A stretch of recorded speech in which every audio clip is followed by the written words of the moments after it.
पाकिस्तानशी चर्चेबाबत राष्ट्रीय स्वयंसेवक संघाची भूमिका सरसंचालक मोहन भागवत यांनी रविवारी स्पष्ट केली आहे. सहकार्यवाह दत्तात्रय होसबळे यांच्या वक्तव्याचे समर्थन करत त्यांनी पाकिस्तानशी चर्चेचे पर्याय खुले ठेवण्याची गरज व्यक्त केली.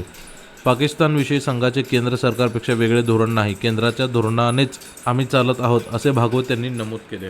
भविष्यात एखाद्या युद्धात भारताने पाकिस्तानचा निर्णायक पराभव केल्यास तेथील लोकांना शांततेत जगण्यासाठी सक्षम करणे आवश्यक ठरेल. यासाठी या देशाची चर्चेचे मार्ग कायम खुले ठेवले पाहिजेत, असे भागवत म्हणाले. आपण हिटलरसारखे नाही, तो आपला स्वभाव किंवा मार्ग नाही, असंही त्यांनी नमूद केले. राष्ट्रीय स्वयंसेवक संघाचे सहकार्यवाह दत्तात्रय होसबळे यांनी एका वृत्तसंस्थेला दिलेल्या मुलाखतीत भारताने पाकिस्तानची चर्चेचे दरवाजे पूर्णपणे बंद करू नयेत, असे मत व्यक्त केले होते. या विधानानंतर राजकीय आणि सामाजिक स्तरावर चर्चा झाली होती. त्यावर मोहन भागवत यांनी स्पष्टीकरण देत होसबळे यांचा संदर्भ पाकिस्तान या राष्ट्रापेक्षा तेथील जनतेशी संबंधित असल्याचे सांगितले.